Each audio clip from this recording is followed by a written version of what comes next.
I feel like for me, and I guess maybe similar to you, like my art is teaching. Whenever I sometimes think of the question, what would I want written on my tombstone? And I always land on some combination of good father, good husband, and inspirational teacher. And it was actually doing that exercise back in 2019 that made me realize, oh, great doctor or like amazing surgeon just wasn't on that list. That's interesting. I care more about being a teacher than I do about being a doctor. And that was like the beginning of the end of my medical career. And I'm out. Yeah. It took me about 2 years to come to terms with that identity shift. And then I was really out. I really like that. So for you, it's like, it's an art project. The business is like a fun thing. You've got the team, it's in person. Yeah, you could probably be more efficient if you had remote employees, but it's just way more fun in this sort of format.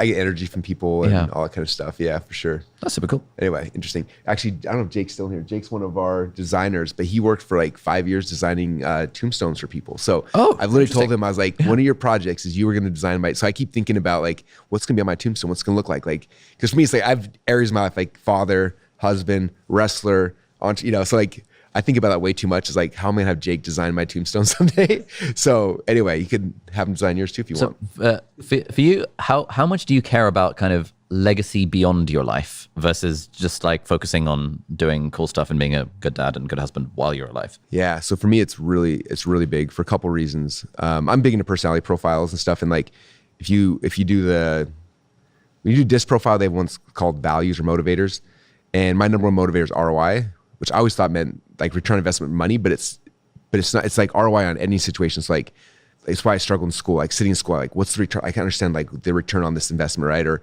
things like that. And so for me, ROI is a big thing. And so honestly, like the reason why I'm buying all these old books and manuscripts, like Napoleon Hill stuff and everything like that, is because I'm trying to figure out how to take their legacy. Because most authors die and then within the generation, they're forgotten forever, right? There's very few that live beyond it. And the ones who do, usually it's through the written words, so it's through books.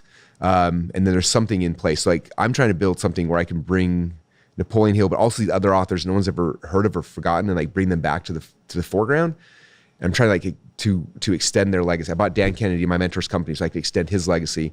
And the selfish reason why I'm doing it is because I want to figure out like whatever I have to build to be able to do that, I'll be able to use that same platform to extend my legacy. And then my big question is like, what's the ROI on my life? Like, why was I here? If I am here and I experience, I do all this stuff and I die and it disappears, like what was the point of any of it? So I'm 100% probably overly obsessed with that, like the long-term ROI of my own life and work and the art that I'm creating. So when did that shit, like, were you always like that? Or did that happen at some point in your career? No, I don't think I was always like that. I think the first time I recognized it, I mean, you've been watching my emails since 2000, whenever. So like, we were launching, one time I was launching a new product every single week. Right? We were launching a product because like we'd launch product, makes money, then create so I was like launching stuff and then did other things, then it slowed down, then and eventually launched ClickFunnels. And ClickFunnels was interesting for me because it was the first business that really blew up that was just like, like 9+ figures a year within like 3 years. It was just like, holy cow, this is crazy, and then inside there, I still want to launch, I still create an art and launch, I created a course, and it was crazy because you see like the Stripe account, right? And when you're at 9 figures, there's, every single day, it's pretty awesome. And then I do this big, huge product launch, coordinating everyone to do this thing. We launch it, you see a little blip, and then it would keep going. And I was just like, I did all that work, and I barely got a blip for 2 days, and then nothing shifted. And it was like, I got depressed. I'm like, my art doesn't actually matter now. And then over 5 or 6 years, doing events, doing stuff, the only thing that people ever like came back to me was always my book. Like, dude, I read .com series. Oh, I read Expert Series. And like, I realized that the written word was the only thing that lasted beyond the blip, the moment, right? Is the thing that, and so for me, that's when I started becoming obsessed with books and writing and like other people's books and stuff. Cause I was like, this is the vehicle that lasts beyond the life of the person, is the written word. Oh, interesting. Yeah, for me, I landed on a similar conclusion, but not on the legacy front. I was trying to think long-term, like what do I want from my career, et cetera. And I remembered the impact that the 4-hour work week had on me when I was like 17 and just completely changed the trajectory of my life. And then also a little book by Austin Kleon called Show Your Work. And I was like, that also changed my life. And I can't remember any like videos or podcasts that I've watched that have changed my life, but I can remember books. And so I thought, when the publisher approached me saying, do you want to write a book? I was like, if I can write a book and or books over time, that those really have the potential to change the trajectory of someone's life. So in the same way that Tim Ferriss did for me with the 4-hour work week, could I possibly do that for someone else? And so that to me is a good reason to do the book thing. Because I just think people sit with the ideas more, and I haven't yet heard your book changed my life. But it's a long-term project over the next few decades that I'm excited to Are explore. you working on the next one right now? I'm exploring some ideas. I have like a Ulysses file with like 10 different book ideas, and I'm thinking, well, 11th one this morning, and at some point there'll be a critical mass of one of them where I'm like, okay, let's focus on this one. Yeah, books are tough though, as I'm sure you know. Like for me, it was, of all things I've done, it's the hardest. Every time I write a book, I'm like, I'll never do this again. And then like a year later, after the first one's been, selling books, and you see the impact, I'm like, okay, I'm doing it again. It was actually hanging out with Brendan Bouchard. Brendan told me, he's like, I do a book every other year for the rest of my life.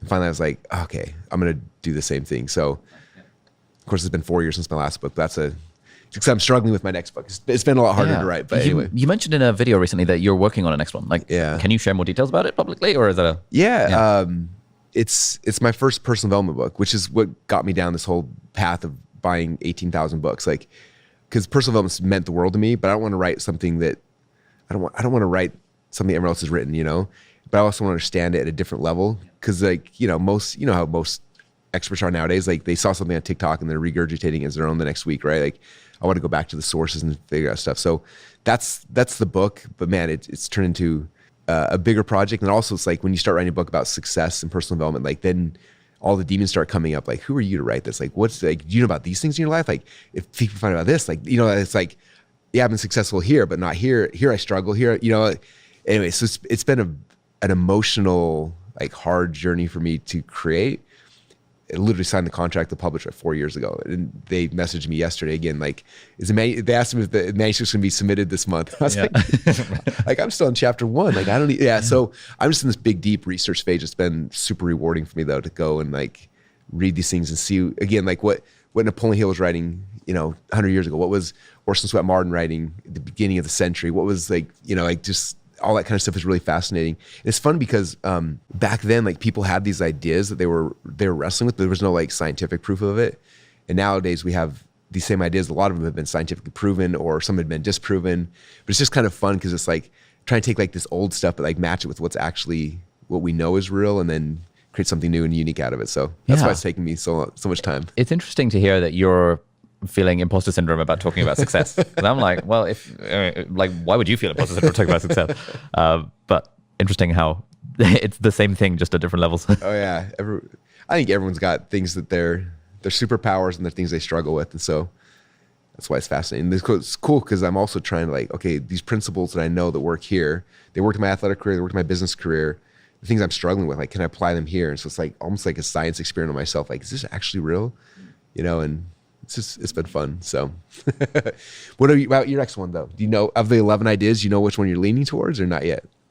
Not yet. One thing, part of it is again, sort of balancing sort of what would make sense versus what would feel good. I'm the productivity guy. It makes sense for the next book to sort of further cement my position as the productivity guy. And so I still like productivity as a topic. I also think it's a cool lens with which to view the world. Like, what does a productive approach to relationships look like? Me and my fiance, for example, for the last 3 years, we've been we've got like a Notion database with like templates and stuff, like check-ins that we do every month and stuff. And that's like super, super helpful. So it's like little things like that. I love the idea of writing at some point in my life a book about like how to systemize your relationships, but in a non-weird way, in a way that actually improves them. Actually a really good title, and in a non-weird way. In a non-weird way. So there's something interesting about that, but it probably shouldn't be the next one because I also don't have kids yet. So it's like, it's not the right book for this time right now. I also like the idea, a title I've been playing around with is How to Not Waste Your Life, which I think is kind of interesting. Or I've been looking back through like the Jim Rohn and the Earl Nightingale stuff around like goal setting to see like, okay, what would the principles of how to not waste your life look like? What does a wasted life feel like? Like, what do people regret when they're dead? And how can we turn that into a bit of a book? It's just a few ideas that I'm playing around with. So fun. That's a really interesting question. What's a wasted life look like? I'm curious for you. So you mentioned people ask you about work-life balance and things. Like, how do you, like, what are your principles for balancing the 5 kids, the family life, the business, and everything? Yeah.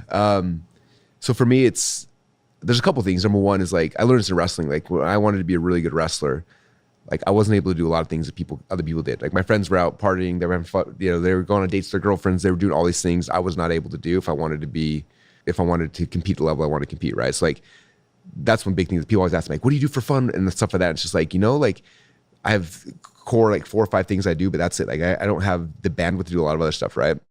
And so then when I know these are things that are important to me, it's very much like things are blocked out, and I'm not the best at this, but like what I try to focus on is presence. Like when I'm doing something, I'm doing it 100%, right? So I know like this morning I got up early because I'm trying to write this stupid book that's taking forever, but I was like, I got to block that time out. So like, 5:30 alarm goes off, I'm getting up and I got an hour just to sit there and think and try to progress this forward, right? But then it's like, then my kids start waking up and it's like, okay, now I'm turning this off and I'm turning into dad. I'm literally like leaving the room, shutting the door, and now I'm dad. I'm trying to be present there, and I'm with them for the next, depending, it's summer right now, but during school, it's like getting them ready, taking them to school, driving them around, being dad, and then from there I drive, and then I'm taking that hat off and I'm trying to like, when I'm doing something, I'm very, very present, and I think I watch most people. I don't know if you've ever done time studies like with your time, but you take a traditional like employee and you have them do a time study where it's like what's happening throughout the day. It's like people only working on an 8-hour day, and they're making maybe like 90 minutes of actual work, where I feel like if you look at my schedule, like an 8-hour day, I get 8 hours of stuff done. Like I'm just because I'm so trying to be like, here's the things, being present, try to get stuff done. But then when it's over, then I'm done. I go home and I'm dad again. And then when the kids go to bed, then I'm husband. And then, so I try to like the things that are most important to me, block those out. And then there's sacred time when I'm in those, right? That's cool. So that's kind of how I try to do it.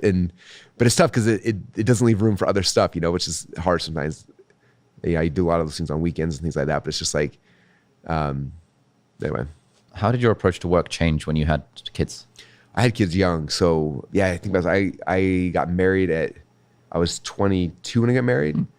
I was just starting this whole business, and then we got pregnant with twins right after that. Wow. Okay, fine. So I had 2 kids out the gate while I was still, in fact, I remember like at the hospital writing copy on my laptop while my wife was sleeping and I had the twins, and we'd like wrap them up in these little blankets and like put a bottle and like prop a pillow to keep the bottle in their mouth while I was like writing copy on these things, like trying to learn this whole business and stuff like that. So I've always had that as part of it. I never had a chance to do it on my own. Yeah. This is something I've been thinking about recently, because I think I also want to have kids in the next couple of years. And so, some entrepreneur friends who are parents I've spoken to said that when they had kids, it gave them even more of a desire to grow the business, because now they're like doing it for someone theoretically. But others said it made them realize that actually we've got enough money and it's more important to be a present dad than it is to be a sort of $100 million CEO or whatever the thing might be. Yeah, your kids, at least my kids, don't care about any of this stuff at all. You know what I mean? They think it's funny because like, oh, dad got, like, we'll meet some at the airport, a gas station, and they're like, oh, it's Russell. It's like, dad got spotted. But other than that, like, yeah, they just want you to spend time with them. You know what I mean? They want you to be at wrestling practice or showing up for the soccer game or whatever. And like, that's the most important thing. So it's weird because like we put so much emphasis, especially here in America, I don't know if it's the same thing but like so much emphasis on like income and status and money versus like the kids are just like, they just want time.